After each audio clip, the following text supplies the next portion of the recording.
Big focus பகுதியில் India சுதந்திரம் அடைவதற்கு காரணம் யார் அப்படின்ற ஒரு புதிய கோணத்தை ஆளுநர் ஆர் என் ரவி தன்னுடைய சர்ச்சை பேச்சு மூலமாக தொடங்கி வச்சிருக்காரு. இதனுடைய பின்னணி குறித்து பேசுவதற்காக தற்போது நம்முடன் இணைந்திருக்கிறார் சிறப்பு விருந்தினர் மூத்த பத்திரிகையாளர் திரு என் ராம் அவர்கள். சார் வணக்கம். வணக்கம். ஒவ்வொரு முறையும் ஆளுநருடைய கருத்து அப்படின்றது சர்ச்சை ஏற்படுத்துது.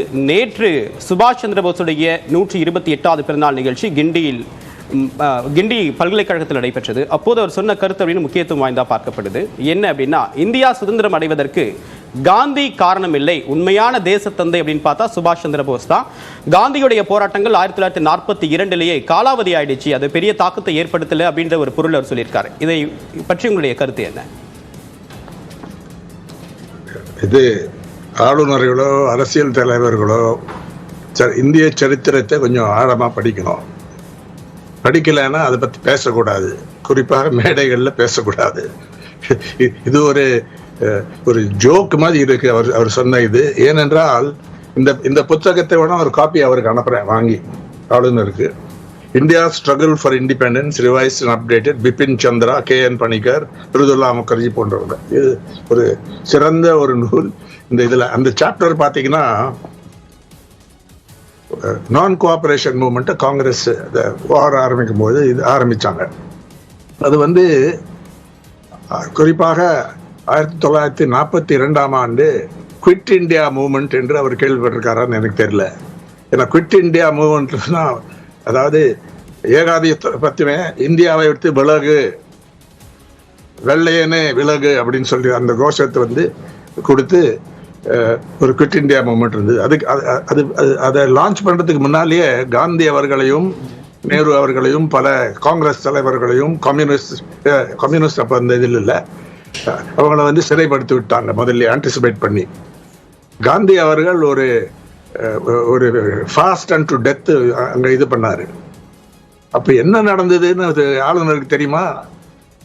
காங்கிரஸ் தலைவர்கள்லாம் உள்ள இருந்தா மக்கள் தானாகவே ஸ்பான்டேனியஸாகவே வெளிவந்து, வெறும் இதுல சிட்டிஸ்ல மட்டும் இல்ல, கிராமப்புறத்துலயும் வந்தாங்க, தொழிலாளர்கள் வந்தாங்க, சாதாரண மக்கள் வந்தாங்க, பிசினஸ் சப்போர்ட் இருந்தது.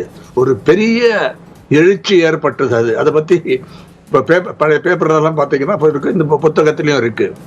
அது பயங்கரமான அடக்குமுறை மூலம் பிரிட்டிஷ் ஏகாதிபத்தியம் அதை அடக்க முயர்ந்தது, முடியவில்லை. அந்த அந்த இயக்கம் ஒரு தோல்வி அடைகிற மாதிரி இருக்கும் பொழுது அண்டர் கிரவுண்ட் வேலைகள் நடந்தது. பல போலீஸ் ஸ்டேஷனை தாக்குனாங்க. இந்த எழுச்சி ஒரு பெரிய உற்சாகத்தை மக்கள் மத்தியில் ஏற்பட்டது. அந்த பீரியட் இவர் சொல்ற நான் ஈவென்ட்னு சொன்னார்ல, அதாவது ஃபிசில்ட் அவுட் அண்ட் நான் ஃபிசில் அவுட் ஆகல. அந்த இது குவிட் இண்டியா மூவ்மெண்ட்டுங்கிறது ஒரு பெரிய ஒரு சகாப்தம் இந்தியாவில். அதுக்கப்புறம் பல விஷயங்கள் நடந்தது. நேதாஜி அவர்களை பற்றி சொல்ல வேண்டுமானால், அவர் ஒரு சிறந்த சுதந்திர இயக்கத்துடைய தலைவர். இடதுசாரி கருத்தோடு ஆரம்பித்தார். அந்த இதில் தியாகத்துக்கு ஒரு நல்ல ஒரு சிம்பல் என்று சொல்லலாம். ஆனால் அவர் எடுத்த பாதை, முதல்ல ஹிட்லரையும் முசோலினியும் போய் பார்த்தாரு, அங்கே போதுமான உதவி கிடைக்கிற ப்ராமிஸ் கிடைக்கல. அப்புறம் சப்மரீனில் இங்கே வந்தார், ஜாப்பனீஸ் அண்ட் ஜெர்மன் சப்மரீன். இதில் INA ஏற்கனவே ஆரம்பிச்சுட்டாங்க, மோகன் சிங் போன்றவர்கள். அது ஜப்பானியர்கள் அந்த பிரிட்டிஷ் அந்த இந்தியன் பிரிசனர்ஸை அவர் கையில் கொடுத்துட்டாங்க மோகன் சிங். இதில் நேதாஜி வந்தோடனே அவர் அதோட தலைவர் ஆனார். ஆனால் இதனால சுதந்திரத்துக்கு பெரிய ஒரு கான்ட்ரிபியூஷனான்னு கேட்டால் இல்லை, சரியான பாதை அது இல்லை. ஏன்னா ஜாப்பனீஸ் பாசிசம் இந்தியா உதவி செய்வாங்க அப்படின்னு சொன்னால் அது ஒரு தப்பு கணக்கு தான். யார் இருந்தாலும் தவறான பாதையில் போனால் நம்ம உண்மையை சொல்ல வேண்டியது நம்ம கடமை. நேதாஜி ஒரு பெரிய ஹீரோ தான். அதனால அந்த பிளேன் கிராஷ்ல இறந்து விட்டார், ஒரு பெரிய ட்ராஜடி அது. அப்புறம் அந்த INA உடைய லீடர்ஸ் இங்கே வந்த உடனே அவங்கள அரெஸ்ட் பண்ணி ஒரு தண்டிக்க வேண்டிய ஒரு தண்டிக்க போகிற ஒரு சூழ்நிலையில் மக்கள் அவங்கள ஆதரிச்சாங்க. நியூஸ் பேப்பர்ஸ்லாம் அது வந்தது. அதனால காந்தி அவர்கள், மகாத்மா காந்தி அவர்கள் தலைமையில் சுதந்திர போராட்டம் இது வெற்றி போகலன்னு சொல்றது ஆனா எந்த தனி மனிதரையும் அது சொல்றது ஒரு தவறான ஒரு ஒரு பார்வை. அவர் அதோடைய லீடர், அவருடைய ஃபாஸ்ட் வந்து ஒரு பெரிய உண்ணாவிரதம் வந்து டு டெத் ஒரு பெரிய தாக்குதலை ஏற்பட்டது, மாற்றத்தை ஏற்பட்டது நேஷனல் மூட்ல. அதை புரியாதவங்க fizzled out, it was a non-event ன்னு சொன்னா I only pity such people in public life. அதனால அவருக்கு வேணா இந்த புக் அனுப்புறேன். அப்புறம் இர்ஃபான் ஹபீப் ஒரு பாப்புலர் புக்னா ஒரு இதுல இருக்கு, தூலிகா போட்ட national movement struggle for freedom 1919 to 1947 படிக்கிட்டுமே. அதை தவிர ராயல் இந்தியன் நேவியில் ஒரு கிளர்ச்சி ஏற்பட்டது லேட்டர், ஸ்பான்டேனியஸாக. அதனால காந்தி அவர்களுக்கும் இதுக்கு சம்பந்தம் இல்லைன்னு சொல்றது நேதாஜினாலதான் நமக்கு சுதந்திரம் கிடைக்கிறது. ஒரு ஹிஸ்டரிய சரித்திரத்தை திருத்தி சொல்லக்கூடிய சரியா படிக்கணும் அப்படின்னு சொல்றீங்க. படிக்கும். அண்மை காலமா ஆளுநர் RN ரவி அவர்களுடைய சில கருத்துக்கள், குறிப்பாக தமிழ்நாட்டுக்கு தமிழகம் அப்படின்னு பெயர், திருவள்ளுவருக்கு இந்துத்துவாவோட ஒரு கனெக்ட், கான்ஸ்டிடியூஷனை ஸ்டூடெண்ட்ஸ் முன்னாடி மிஸ் இன்டர்பிரட் பண்றாரு அப்படின்ற அவர் மீது வைக்கக்கூடிய விமர்சனம், இப்ப இந்திய சுதந்திர போராட்ட தொடர்பாக சில வரலாற்று திரிபு அப்படின்னு ஒரு கருத்தை சொல்றீங்க. இது எல்லாமே ஒரு டார்கெட்டட் அட்டாக்கா தமிழ்நாட்டு ஹிஸ்டரி மேலையும் தமிழ்நாடு மீதும் ஆளுநர் இப்படி பண்றதை நீங்க எப்படி பாக்குறீங்க? அவருக்கும் RSS பிஜேபிக்கு ஒரு வித்தியாசமும் கிடையாது. அது வேற, அவர் வந்து ஒரு தனி ஆள் அப்படின்னு பார்த்தா அது தவறான ஒரு பார்வை தான் சொல்லுவேன். அதனால அவருக்கு இங்க ஆளுநராக இருக்கக்கூடாது, அதோடைய தகுதி கிடையாது. நான் பொலைட்டா சொல்றேன். ஏன்னா ஆளுநர் வந்து ஒரு ஒரு கான்ஸ்டிடியூஷனல் ஹெட் ஆஃப் ஸ்டேட், ஒரு மாநிலத்துக்கு ஒரு கான்ஸ்டிடியூஷனல் ஹெட். இவர் போய் கொள்கையை இது பண்ண முடியாது. சுப்ரீம் கோர்ட்ல கூட பல தடவை அவர் வந்து ஒரு போனது தவறுன்னு தானே சொல்லியிருக்காங்க. அதாவது அந்த பில்ஸ் எல்லாம் அவர் பாக்கெட்லயே வச்சுக்கிறது, அவர் டேபிள்லயே வச்சுக்கிறது. அதனால இவருக்கு ஆளுநராக இருக்கக்கூடிய எந்த மாநிலத்திலையும், ஈவன் யூனியன் டெரிட்டரிஸ்லயும் ஆளுநராக இருக்கக்கூடிய தகுதி கிடையாதுங்கிறத பச்சையாக நான் சொல்லுவேன். நேற்று மிக முக்கியமான ஒரு கருத்தை திரு அண்ணாமலை அவர்கள் சொல்லியிருக்காரு. ஒரே நாடு ஒரே தேர்தல் அப்படின்றது இப்ப பரவலா கருத்துக்கள் கேட்கப்பட்டு வருது. ஆனா திமுக அதிமுகவுடைய மதிப்பெண் 3, 4 ரெண்டுமே ஃபெயிலான கட்சிகள். பாஜக தான் 100% 100 out of 100 வாங்கியிருக்காங்க. இனிமேல் ஒரு நாடு ஒரு தேர்தல் ஒரே கட்சி அப்படின்றது தான் சாத்தியமாகும் அப்படின்னு சொல்லியிருக்காரு. ஜனநாயக நாட்டில் ஒரே நாடு ஒரே தேர்தல் ஒரே கட்சி அப்படின்ற முழக்கம் நீங்க எப்படி பாக்குறீங்க? தவறான ஒரு முழக்கம், தவறான பார்வை, தவறான கொள்கை. ஏன்னா அது முடியவே முடியாது. ஏன்னா இந்தியாங்கிறது ஒரு டைவர்ஸ் நாடு. இந்தியா வந்து ஒரு ஃபெடரல் இல்லைனாலும் செமி ஃபெடரல் என்று சொல்லலாம். அது அரசியலமைப்பு சட்டத்திலையும் அப்படிதான் இருக்கு. Basic structure federalism is part of the basic structure of the constitution. உச்ச நீதிமன்றம் அது அந்த பொம்மை கேஸ்ல ரொம்ப கிளியராக அதை சொல்லியிருக்காங்க. மாநிலங்களுடைய உரிமைகளையும் அதிகாரத்தையும் நசுக்க முடியாது இது இவங்க செய்யற மாதிரி. அதனால ஒரே நாடு ஒரே இதுங்கிறது ஒரே கட்சி ஜனநாயகத்துக்கு விரோதமான ஒரு போக்கு. அதை மக்கள் ஏற்றுக்கொள்ளவே மாட்டாங்க. இதை பார்த்து நம்ம ஒன்றும் பயப்பட தேவையில்லை.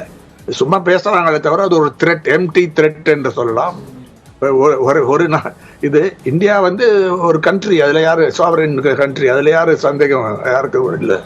ஆனா மாநிலங்கள் உரிமை வந்து கான்ஸ்டிடியூஷன்ல இருக்கு, அரசியலமைப்பு சட்டத்தில் இருக்கு, கிளியராக இருக்கு. அதை வந்து இவங்க நசுக்க பாக்குறாங்க, இந்த உரிமையை பெருங்க பாக்குறாங்க. அதனால இவரும் அந்த போக்கிலே போகக்கூடிய. அதனாலதான் சொல்றேன், இவருக்கு RSS பிஜேபி கொள்கைக்கும் ஆளுநர் ரவி உடைய செயல்கள் பேச்சுகள் எல்லாம் இதுக்கும் ஒரு விதமான வித்தியாசம் கிடையாது.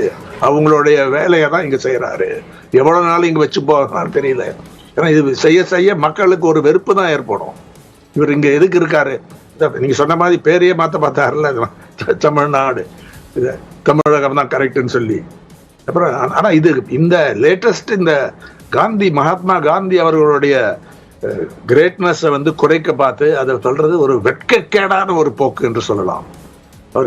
அவர் காந்தி அவர்களுடைய எல்லா செயல்களையும் நம்ம ஆதரிக்க தேவையில்லை. ஆனா அவர் ஒரு தலை சிறந்த ஒரு தலைவர்.